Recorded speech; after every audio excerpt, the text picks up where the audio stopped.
High school sports, we've got it covered. Overtime starts now. Hello again, everyone. Welcome to Overtime. I'm Scott Leber. And I'm David Greenberg. We've got your Week 4 highlights ready to roll. We'll bring you action from all 5 Nick 10 games. Tim Bailey joins us to discuss some of that. We'll also make stops at FORRESTON, Stillman Valley, and Winnebago, and we'll spotlight Harlem standout ADRIAN PALOS. We start in BYRON. The Tigers and GENOA KINGSTON began the night tied for first place in the Big Northern Conference, along with DIXON. All of them were 3-0. Yeah, that log jam would be broken up. The COGS took on the Tigers in our game of the week. Anytime these big games go down at Everett Stein Stadium, the fans pack the stands, and tonight was no different. This is a defensive battle the whole way. It was 7-0 at the half to start. So the third quarter, Braden Smith passes over the middle. That's picked off by Nolan Perry. One of the few passes the Tigers had tonight, and Perry's got some running room. Going to take it all the way back. But look, he hears over the loudspeaker there's a flag, and it's coming back. The interception would stand, though, so it's still COGS ball. GENOA KINGSTON nabbed their first points of the game on a Ben Yunker field goal. So it's 7-3. BYRON's still in the lead. Let's go right to the end now. Jeff Boyer trying to milk the clock. It's 3rd and long. Need a first down to keep the drive going. Smith takes the snap, fires towards the sideline, and finds Ethan Paulskill right into the breadbasket. That's a first down. Cheerleaders are loving this tight finish. Same drive, 2nd and long. This time Smith keeps it. What a heads-up play here. Slides and stays in bounds and keeps the clock going. That would do it from there as the Tigers run it out. BYRON remains perfect. They improved to 4-0 with a 7-3 win. Boyer said afterwards, he had a feeling this one could have been a slugfest.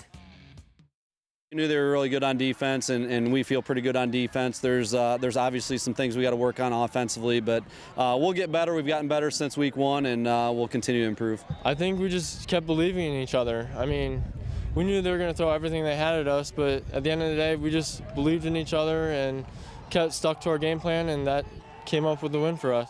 This gives us a ton of confidence going in next week to a good North Boone team. Great team. We're going to have to play just as well as this, if not better, to beat them. They're a great team, but this gives us a big boost of confidence. Well, now let's see how DIXON did. The Dukes took on 2-1 Stillman Valley. DIXON had quarterback Tyler Shaner starting for them, and he was really dynamic using his legs. This one up the middle for a nice gainer.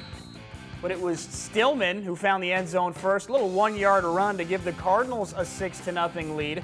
Mike Lawler dialing something up for the 2-point conversion. Little handoff to the fullback. He stopped at the line, and he is going nowhere. Another low-scoring affair in the Big Northern. Stillman wins this one 20-14. At Winnebago, the Indians hosted the Oregon Hawks. First quarter, Oregon with a punt. William Speltz fields it. What can he do with it from there? Got a guy tugging on his shirt. He comes down with it there. Later on, Michael Cunningham gets the football. Where'd he go? That's where Oregon's defense wants to know. There he is. Cunningham in. 7-0 Bago. Next drive for Bago. Alec Weevil rolls out. Looks. He's got William Speltz. And Speltz tries the stiff arm, but he's brought down. But it's a first down. Indians cash in. It's Cunningham again. He's their go-to guy down there. He's in standing. 14-0 Bago. Bago for the 2nd straight week wins big, 35-6. In the other Big Northern Conference game tonight, it was North Boone defeating Rockford Christian 49-6. We turn the page to the Nick 10 next. Could the East Rabs meet the challenge of trying to hand HONONEGAH its first loss? That, plus Tim Bailey joins us with his reaction to how this game played out. Don't go anywhere. You're watching Overtime. Well, the HONONEGAH Indians came into this season with high expectation. They delivered on those the first 3 weeks, starting with a huge win against Harlem. And they followed that up by running away from Guilford and Freeport, and that was without starting quarterback Isaac WHISENAND. HONONEGAH's assignment tonight was the 2-1 East E-Rabs. So, David, how do you like your burgers? Medium well. Okay, I like my medium. Don't those smell good? Very good. I like lots of onions on mine, too. Speaking of Isaac WHISENAND, he was back on the field, back in action for the Indians tonight. Here, though, he's handing it off to Stuart Hale. And Hale to the outside, and he's going to break it. He needs one more gear, though, because chasing him down is Jeremiah Crawford down at the 18-yard line. The Indians reward Hale with a handoff, and watch him here. He does not give up. He just keeps pushing and pushing, and he's in there as HONONEGAH took a 30-0 lead in the 3rd quarter. Later, Coach Zimmerman's guys looking for more points, and Bryce Goodwine's always a good option. Goodwine is into the end zone there. He had 3 touchdowns on the night. Just another night at the office for him. But Hononega's defense was a big story, shutting down Javius Catlin in the East run game. Catlin going nowhere with that carry. East will try Catlin again. Alex Escamilla has him by the jersey, and that slowed him down. Catlin stopped again. Could the ERAB score? That was the big question late in this one. Ryan Larson to the air, broken up by Drake Emanuel in the end zone. It looked clean, but Emanuel was called for interference. The ERABs would score very late in this one. Larson going to the far side for Latrell Kyles, and Tim Bailey right there in front of him signals touchdown. Good call there by Tim. So East avoids the shutout. Hononegah wins big, 37-8. We had a lot of great play calling going on and some great players inside to make them bump out, and made some great players outside to make sure they didn't go anywhere. I know you guys take a lot of pride in your defense. You came so close to a shutout. Overall, how would you rate this effort for the defense for Hononegah tonight, and how bad did you want the shutout? Oh man, we wanted the shutout real bad, and I think it was a great effort, but definitely not our best. We're never going to show our best till that last game we play and we destroy somebody. Defensively, we knew that we had to have a limited amount of explosive plays because that's what they're kind of known for. We just had to contain their backs because, I mean, they run basically the same 4 plays every time, and we just had to, you know, kind of just read the guards and do what we do. How nice is it to have a defense that can really shut down the opposition and take the pressure off you guys on offense? I mean, no one's stopping them right now. They are one of the best defenses I think we've ever had. They, you know, they're hardworking and they just get the job done. As you saw, our Nick 10 analyst Tim Bailey had a sideline view of this game. Great call. First time he's made our highlights in like 25 years, but he's back in there. Hey, Tim, this game reminded me a lot of the Harlem East championship game that we saw in the spring because East, again, just couldn't get the running game going, and if that's not working, they're in trouble. Yeah, they are, and you saw it tonight. Tip my hat off to Hononegah for really putting their hands, their paws, so to speak, on the East running backs and just really slowing those kids down. They did a phenomenal job, and you know, I think in the weeks to come we're just going to see Hononegah's defense continue to get better and better and better. But as it relates to East run game, you know, they just couldn't get those guys going tonight, and that's why they came up, you know, with the L tonight. They couldn't get their backs going. And if you were to look at the score of this game, 37-8, East is a good team. Hononegah has a great defense. You talked about, you know, they're going to continue to get better and better. What areas specifically do you think they need to continue to improve upon? Well, I think, you know, defensively, I think they're solid. I think, you know, just in the few areas that I think they need to improve in, they just get better in the secondary, and just be sure tacklers. You know, those are some things that I saw tonight. Those are some things that I picked up on the last couple of weeks. I've been watching Hononegah. So, you know, if they do that, I think Hononegah is going to actually go right into that Nick 10 championship against somebody. So. Hononegah muffed a punt in the first half. We weren't there for that highlight. That led directly to a Hononegah touchdown when East muffed the punt. If you're East, you know, you can't make mistakes like that against Hononegah, or you have no chance. No, you can't, Scott. You're absolutely right. You know, playing against a team like East, a team like Hononegah, tough opponent, you know, you can't turn the ball over. And that's what happened tonight, you know, with East. Unfortunately, turned the ball over a lot, and Hononegah was able to capitalize. So. You know, coaches, you know, emphasize that throughout the week. You know, guys, look, you know, we need to play great special teams, and that's something East didn't do tonight. And again, Hononegah took advantage of it. Hononegah, their offense, 37 points tonight, but there's still some areas it feels like they can improve, and it feels like they're not quite where their defense might be. What specifically, you know, do you want to see out of them to continue? I mean, we know Bryce Goodwine's a great player. They got Stuart Hale, but Isaac WHISENAND, maybe some areas to still improve upon. Yeah, you know, they have a lot of stars in a lot of positions. You know, particularly in the quarterback position. You know, you have a general like Isaac WHISENAND who can distribute the ball really well. He can run it if he needs to. You know, I just like to see Isaac be just a little bit more, you know, precise in his decision making in the passing game. And I think if he does that, you know, this kid's going to actually continue to light up the conference. You think being out the last couple games had a little effect on, you know, maybe a little bit of rust, but not playing the last 2 weeks? You know, that's a great question. You know, they may have been a little bit of rust, but tonight you really couldn't tell. You know, he moved well back there in the pocket. You know, he was really poised, and he was a big reason for those guys putting up that many points tonight. So. All right, Tim, stick with us because we want your feedback on this next Nick 10 game. The Auburn Knights took on the BOYLAN Titans on homecoming night at BOYLAN. Here come the Titans, and Titan Nation was psyched. The student section was just packed tonight.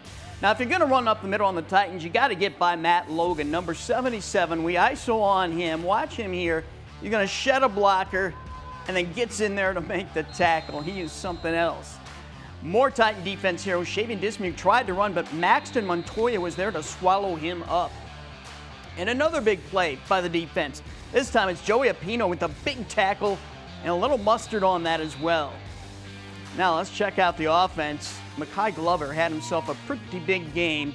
He's going to take the handoff, get outside, coming toward the sidelines, shoved out of bounds. Some good footwork by yours truly to get out of the way of that one. I still got the moves. A couple plays later, it's Glover getting outside again. This time he's into the end zone from 18 yards out. The Titans went up 7-0. Let's go back to the BOYLAN defense. Linebacker Jack Colonel says, "Thank you, I'll take that." Colonel's got himself a pick 6, and it was 13-0. Back to the BOYLAN offense. Glover getting a quick handoff, and he could be gone. He's got one man to beat, and Logan in front of him to block. You like your odds there, but Logan gets called for the block in the back. Oh, my goodness. That took away that touchdown. That's okay, Logan. We still love you. You're a heck of a player. Mekhi Glover, another carry, a huge hole. Shakes a defender there, and then watch him skate into the end zone. He's weaving around there. The Titans really brought the boom tonight. They blanked Auburn 40-0. All right, Tim, Titans feel like they're kind of, putting it together. And that defense, we saw those highlights. We talked about HONONEGAH's defense. BOYLAN's not chopped liver there, huh? No, not at all. I think, due to the loss that they had, against Belvidere North, you saw that defense started to actually improve week by week after that loss. Look, it's going to be a great game next week, BOYLAN and HONONEGAH. I mean, this is why you come out and you watch the big games. In the words of T.O., get your popcorn ready. It's going to be that type of game, that type of atmosphere. But, BOYLAN's defense is going to come ready to play, and I think HONONEGAH's defense is going to come ready to play too. Again, these are the types of games that you actually live for. These are the types of games that you want to play in as a player, and these are the types of games that you want to actually coach as a head coach. I think it was after that Belvidere North loss that we talked about some of the things maybe we wanted to see more out of the BOYLAN offense that we weren't seeing. Connor Dennis spreading the ball out to some of their playmakers.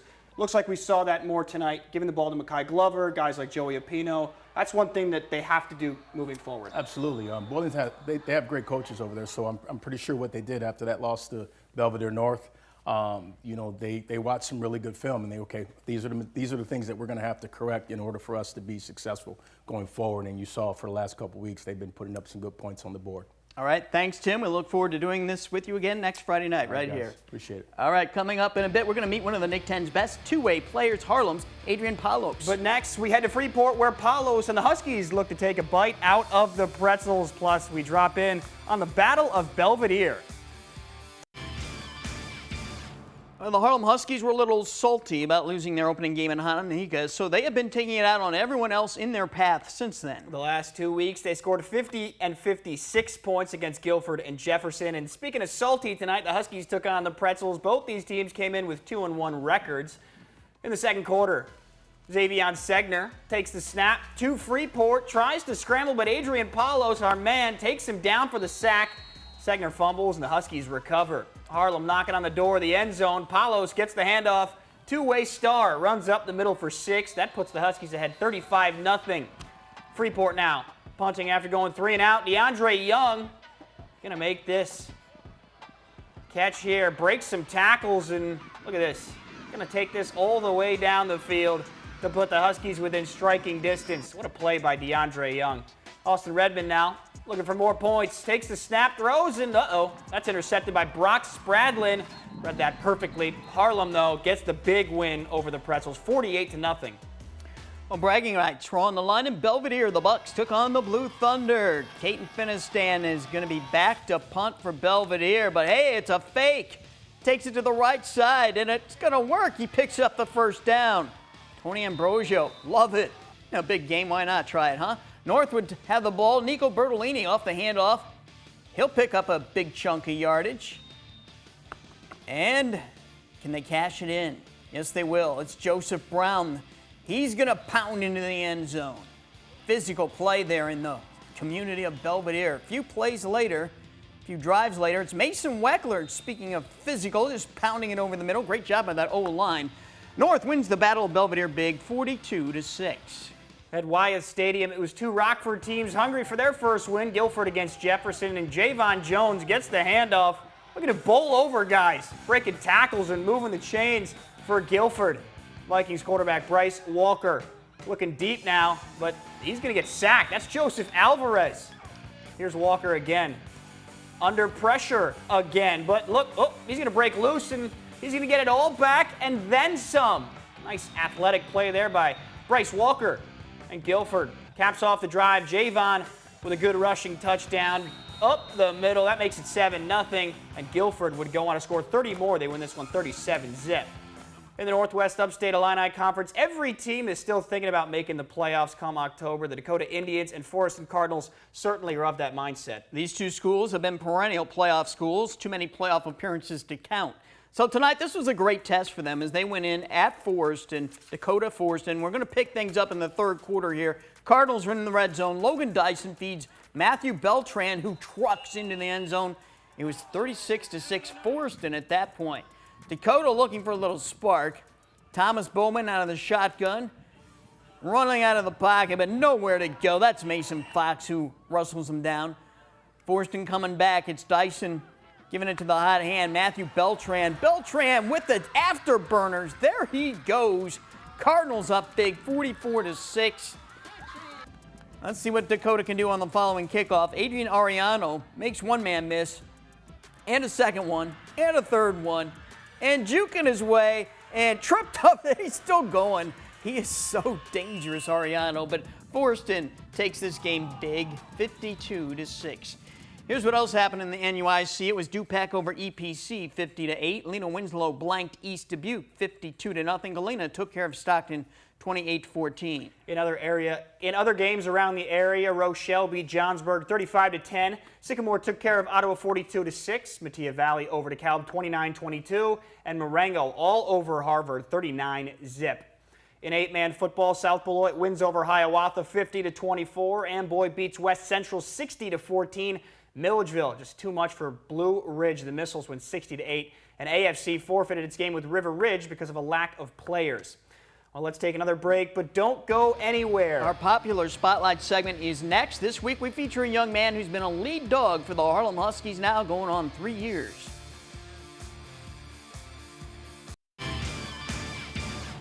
For the last 4 years, Harlem's Adrian Palos has been the leader of the pack for the Huskies defense. A 2020 Nick 10 defensive MVP and the conference's leading tackler the last 2 seasons, Palos isn't just a bruiser over the middle. He'll also run you over on offense, whether it's at fullback, tailback, or as a quarterback.